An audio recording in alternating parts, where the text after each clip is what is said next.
वक्त की इज्जत बेहिसाब मेहनत, वक्त की इज्जत बेहिसाब मेहनत, उगता सूरज ढलती शाम, एक ही जानती है ये जिंदगी है दोस्त, बहुत कुछ मांगती है, बहुत कुछ मांगती है। नमस्कार दोस्तों, ये जो वीडियो है मेरी जिंदगी का निचोड़ है, शायद मेरी कहानी भी। दोस्त, मेरे जीवन में जो भी कुछ हूँ आज मैं इस लेवल पर, उसका सबसे बड़ा योगदान है मेरे बड़े भाई का, मेरे परिवार का, मेरे भाइयों का और मेरे गांव वालों का। मैं सबको प्रणाम करता हूँ और इस वीडियो के माध्यम से मैं अपने उन साथियों को बताना चाहता हूँ जो एक मामूली से स्ट्रेस आने के बाद सुनसान कमरों में एक फांसी का फंदा लगाकर झूल जाते हैं। वो कभी याद ही नहीं कर पाते कि उनका जन्म कैसे हुआ था। पता है दोस्त, जब धूप में बाप जलता है और चूल्हे पे माँ तपती है, तब जाके कहीं उस माँ के घर में एक औलाद पलती है। सबसे पहले तो हमें अब डिफेंड नहीं, अटैक करना पड़ेगा अपने स्ट्रेस लेवल पर ले जाकर। हम सब जैसे ही हमारे सबके अंदर निगेटिव थॉट आता है, हम सब डिफेंड करने लगते हैं। नहीं यार, पॉजिटिव सोचते हैं। नहीं, अगर एक साथ किसी भी इंसान को आप मीठा और तीखा खिलाओगे तो मीठा नहीं, उसे तीखा ही लगेगा। इसी तरीके से काम करता है हमारा ब्रेन, यानी कि हमारा मस्तिष्क। अगर एक साथ आप किसी भी इंसान को पॉजिटिव और नेगेटिव थॉट देना शुरू करोगे तो वो पॉजिटिव थॉट को दबा के नेगेटिव थॉट को कैप्चर करना स्टार्ट कर देता है। दोस्त, आज से सिर्फ 2 से ढाई महीना पहले मुझे एक जबरदस्त बीमारी हुई थी। मैंने घर वालों से शेयर नहीं किया वो बीमारी। मुझे डेंगू हुआ था। ये रही रिपोर्ट डेंगू की। जब डॉक्टर ने बोला कि मेरा प्लेटलेट्स बहुत कम हो चुका है और मुझे लगभग 103 फ़ारेनहाइट का बुखार था, मैंने पापा से सिर्फ एक बात बोली, पापा शायद मुझे फीवर है, मुझे एक बार चेकअप कराना चाहिए। इवन जब रिपोर्ट आई तो मुझे भी विश्वास नहीं हुआ।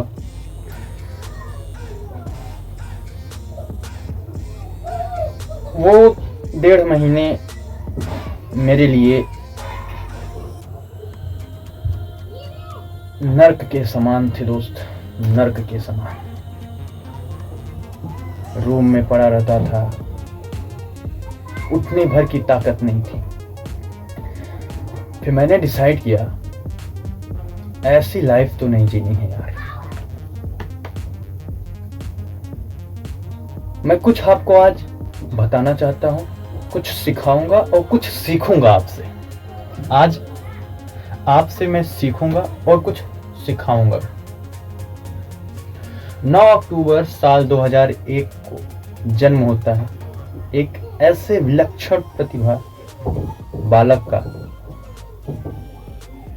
उसके साथ एक ऐसी अजीब घटना होती है कि उसके बर्थ के दौरान जब वो पैदा होता है तो उसका जीआईटी ब्लॉक्ड होता है। GIT means gastro intestinal tract, उसका ब्लॉक्ड होता है।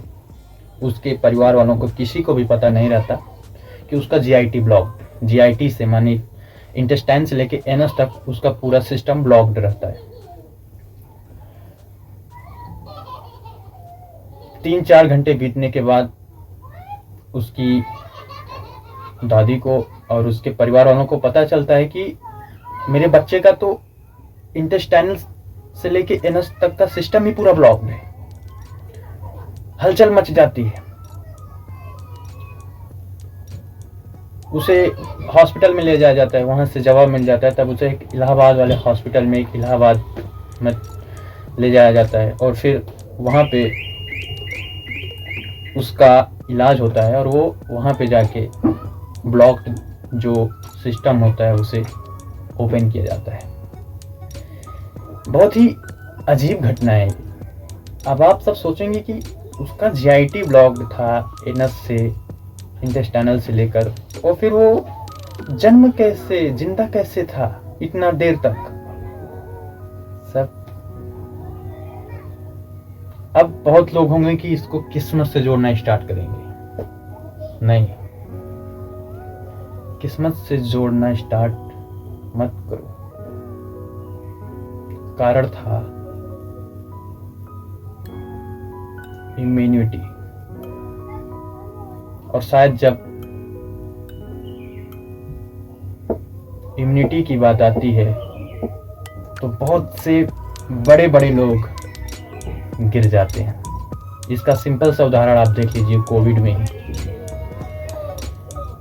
कोविड ऐसी बीमारी थी जो आपके इम्यून सिस्टम पर अटैक करती थी, और वो यंग हो, बच्चा हो, बूढ़ा हो, जवान हो, स्टार्टिंग कोविड लेकर चली जाती थी। आप कहां तक जाओगे, क्या करोगे, क्या करना है, कब करोगे, ये सब डिसाइड होता है आपके बॉडी से, आपके ब्रेन से, आपके डाइट बैलेंस से। मैं ब्रह्मा, विष्णु, महेश को तो नहीं देखा हूँ, मगर मैंने अपने बॉडी को देखा है, ब्रेन को देखा है और डाइट बैलेंस को सही किया है। जब से मैंने ये फार्मूला अपने ऊपर लगाया, यकीन मानिए आप, मेरे अंदर ऐसे चेंजेस आए हैं कि मैं क्या बताऊं। फिर कभी ये कहानी मैं आपको सुनाऊंगा इस बच्चे की कहानी मैं आपको फिर कभी सुनाऊंगा, वादा है। अभी इसकी कहानी शुरू हुई है। अब हमको वीक माइंडसेट और स्ट्रांग माइंडसेट की तरफ चलना चाहिए। वीक माइंडसेट जितने भी लोग होते हैं वो बैठे होते हैं चमत्कार के भरोसे, और स्ट्रांग माइंडसेट जितने भी लोग होते हैं वो खड़े होते हैं हार्डवर्क, कंसिस्टेंस और अपने दम के भरोसे पर।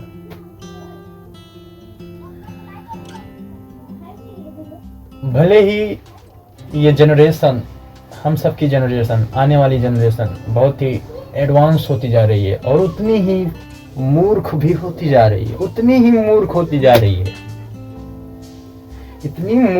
जा रही है कि अगर आप इससे बोल देंगे कि आपकी अर्जी कोई लगाने वाला है, तो लाखों के भीड़ में सब वहां पहुंच जाएंगे अपनी अर्जी लगाने।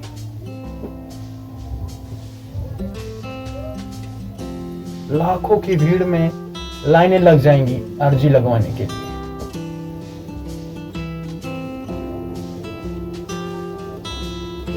कैसे पॉसिबल है उन लाखों की भीड़ों में आपकी अर्जी लग जाएगी? क्या सोच के गए आप उन लाखों की भीड़ों में? एग्जाम नजदीक है, क्वेश्चन प्रैक्टिस करने के बजाय आप अर्जी लगवाने जाएंगे।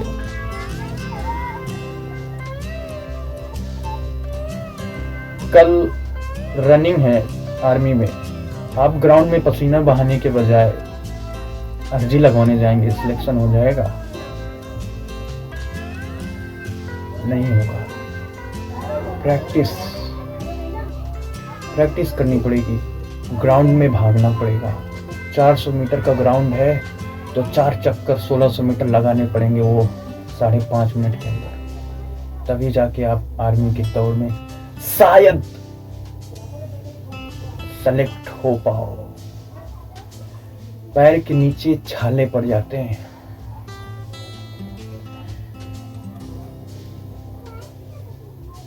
सवाल करते करते उंगली पिचक जाती है, तब जाके लाखों में एक रैंक आती है।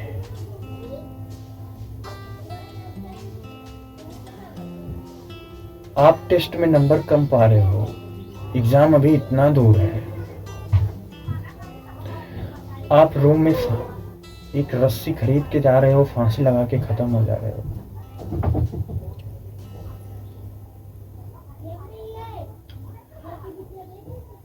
अगर नहीं करना था, एग्जाम नहीं देना था, तो औकात होनी चाहिए घर वालों से बोलने के लिए कि मुझे दूसरा काम करना है, मुझे दूसरे सेक्टर में जाना है। क्यों चूज किया फिर?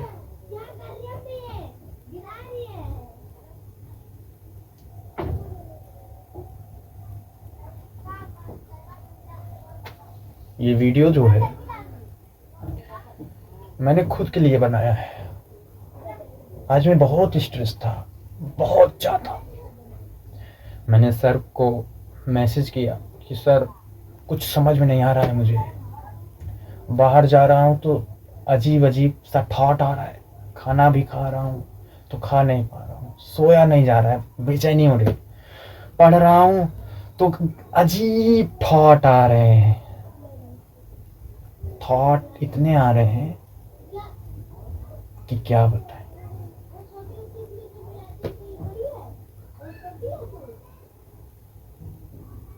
मैंने मैसेज किया व्हाट्सएप पे सर को, सर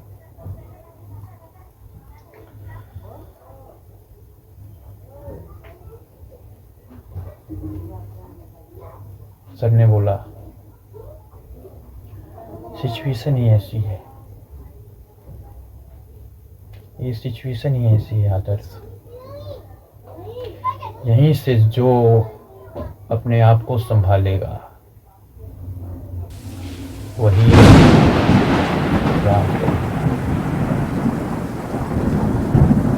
जिसने रियाज किया है वही राज करेगा, जिसने प्रैक्टिस की है वही रैंक लाएगा, जिसने ग्राउंड पर दौड़ा है सिलेक्शन उसी का होगा। डिपेंड करता है कि मेहनत कितनी की।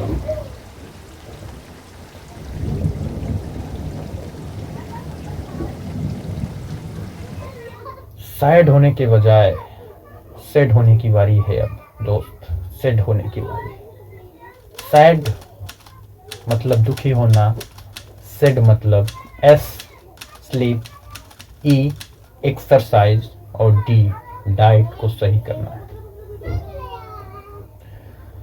ब्रह्मा विष्णु महेश को तो मैंने नहीं देखा, लेकिन मैंने ब्रेन को देखा है, बॉडी को देखा है और अपने बैलेंस को देखा है। और शायद मुझे लगता है कि यही ब्रह्मा विष्णु महेश है। हमारा ब्रेन क्रिएटर यानी कि ब्रह्मा, हमारी बॉडी मेंटेन यानी कि विष्णु, हमारा बैलेंस डिस्ट्रॉय करता है।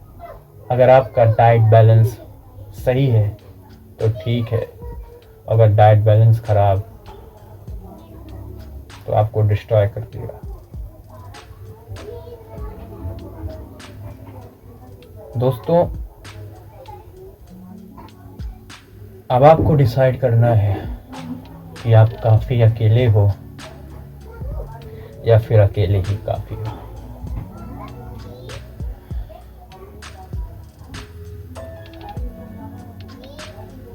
मैंने अपने गुरुदेव जी से ये सब सीखा, वीके सर जी से। मैं वीके सर जी को सल्यूट करता हूँ।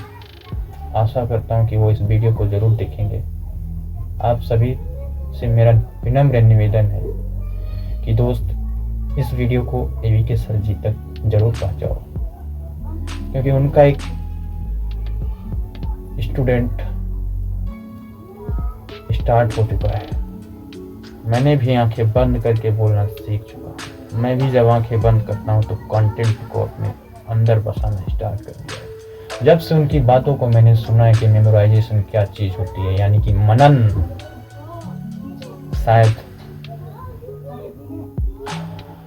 मैं आंखें बंद किया हूँ, मैं सचम पे जाऊँ, या फिर मैं बायोलॉजी के एकदम लास्ट यूनिट इको सिस्टम पे जाऊँ, इकोलॉजी पे जाऊँ, या फिर मैं केमिस्ट्री के अल्कोहल फिनॉल ईथर पर जाऊँ। मुझे कोई नहीं रोक सकता। मैं आंख बंद करके गाना भी गाऊँ, मैं आंख बंद करके खाना भी खाऊँ, मैं आंख बंद करके आप सबसे बातें भी करूँ। पता है, जब आंखें बंद होती है तो अंदर की आंखें खुल जाती है। ये तीसरी आंख तब खुलती है जिसे हम सब शायद शंकर भगवान बोलते हैं।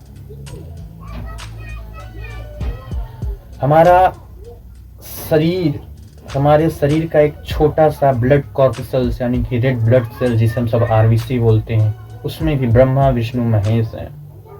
ब्रह्मा क्रिएट करते हैं, विष्णु 120 दिन तक रहते हैं। 120 दिन बाद शायद हमारे रेड ब्लड सेल डिस्ट्रॉय होना स्टार्ट हो जाता है, उसे ही कहते हैं महेश। अगर देखोगे तो हर एक चीज में आपको ब्रह्मा विष्णु महेश मिलेगा।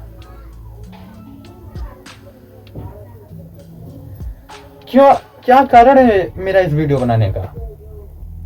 मेरे जैसे आप भी होगे ना, तैयारी कर रहे हो, अरे IIT की कर रहे होगे, नीट की, UPSC की, SSC की कर रहे होगे, CA का कर रहे होगे, बिजनेस में कुछ तो कर रहे होगे, एग्रीकल्चर डिपार्टमेंट में खेती तो कर रहे होगे, आर्मी की तैयारी कर रहे होगे, UPSC की तैयारी कर रहे होगे ना, ग्रेजुएशन कर रहे होगे ना। क्या कभी आपने अपने आप को एनालिसिस किया है? मैंने किया है। ये मेरी डायरी है, ये मेरी डायरी है दोस्त। मैं अपने कल को, आज को, परसों को, इवन मैं अपना आपको अभी बताता हूँ मेरा करंट डे आज कौन सा चल रहा है। मैं आज 102 दिन, यानी कि कल, आज मेरा 130वां दिन है। 102 दिन, 22 तारीख, जब से मैंने इसको फॉलो करना स्टार्ट किया है ना, डिड, विल, अचीवमेंट और रिग्रेट।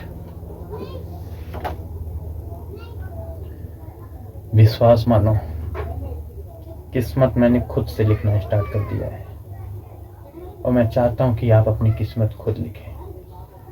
वो भगवान नहीं लिखेंगे। भगवान तो अपनी किस्मत लिखे ही नहीं पाए यार, आपकी किस्मत कैसे लिखेंगे? श्री राम जी जब तक अयोध्या में थे, युवराज पे ही थे। जब वो वन में गए, 14 साल तपस्या किया, अपने आप को थकाया, खपाया, फिर जब वहां से लौटे तो फिर भगवान राम थे। सिद्धार्थ राजकुमार थे, जंगल में जाके जब सिर्फ डीप ब्रीदिंग करना स्टार्ट किया, मौन रह के सिर्फ सांस के ऊपर ध्यान देना स्टार्ट किया, महात्मा बुद्ध बन गए। जितने भी लोग सुपरस्टार बने, जितने के पीछे आप भागते हो, कहीं ना कहीं उन्होंने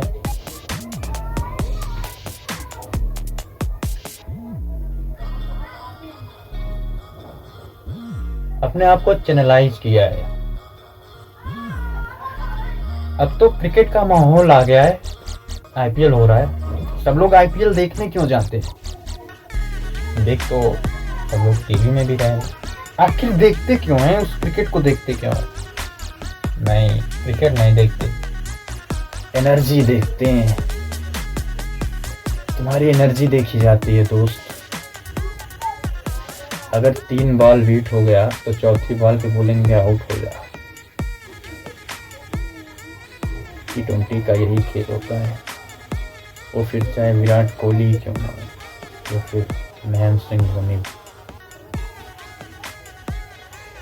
विराट कोहली की एनर्जी देखने सब लोग जाते हैं स्टेडियम में, और रोनाल्डो की एनर्जी देखने जाते हैं, सुनील छेत्री की एनर्जी देखी जाती है। रेस का घोड़ा सबसे महंगा बिकता है। कारण जानते हो? उसके अंदर एनर्जी बहुत होती है और भट्टे पे चलने वाला खच्चर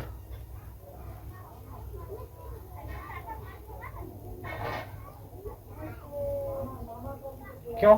उसके पास एनर्जी नहीं होती है, पर उसे अपनी एनर्जी को चैनलाइज कैसे करना है ये नहीं आता। उसका मेंटोर कौन है? उसका मेंटर, अगर पुरानी उसका मार्गदर्शन कौन करता है? नहीं, पता ही नहीं कि कोच ही नहीं। हर एक जो एस्पिरेंट होता है, एक विद्यार्थी होता है, उसे पता नहीं होता है कि उसके अंदर कितनी शक्तियां हैं, जब तक उसे कोई रियलाइज नहीं करवाता कि तो कितना पावरफुल है। हनुमान जी को जब ये रियलाइज करवाया गया, ये महसूस करवाया गया कि आपसे ताकतवर दुनिया में कोई नहीं है, तो उसके बाद उन्होंने वो सब कर दिया। पूरा वीडियो आंख बंद करके एक सबसे कमजोर वानर आपको दिखाना, सबसे शक्तिशाली योद्धा साबित हुआ। जो भी मैं बोल रहा हूँ वो कंटेंट मेरे दिमाग किस शिद्दत के साथ मेरे दिमाग में जो बता रहे हैं मैं आपसे कितनी बात। दूसरी बात, मैं कोई यहाँ पे आपको मोटिवेशन देने नहीं आया हूँ। आप में बहुत शक्तियां हैं, आपकी 16 घंटे पढ़ो, 17 घंटे पढ़ो, आप में वो काबिलियत है जो शायद दुनिया में लास्ट के 40 दिन आपके लिए बहुत इंपॉर्टेंट हो सकता है। अमलनेस एक वो चीज है ना जो आपको डिस्ट्रैक्शन से प्रिवेंट कर देती है। मान लीजिए आप में ताकत बहुत है, लेकिन आप चैन को त्यागो, तो इससे बहस करते हैं, ईर्ष्या रखते हैं, तो आप बार-बार डिस्ट्रैक्ट करने वाले शक्ति तो आप में बहुत है, आप डिस्ट्रैक्ट इतना हो रहे हैं कि आपको शक्ति नहीं दे पा रहे। ठप। अरे देखो ना भाई, प्रोसेस होता है हर एक चीज का। बहुत जल्दी जो चीज बनता है बहुत जल्दी खत्म हो जाता है, जिसका प्रोसेस धीरे धीरे होता है उतनी समय तक ही टिकता है।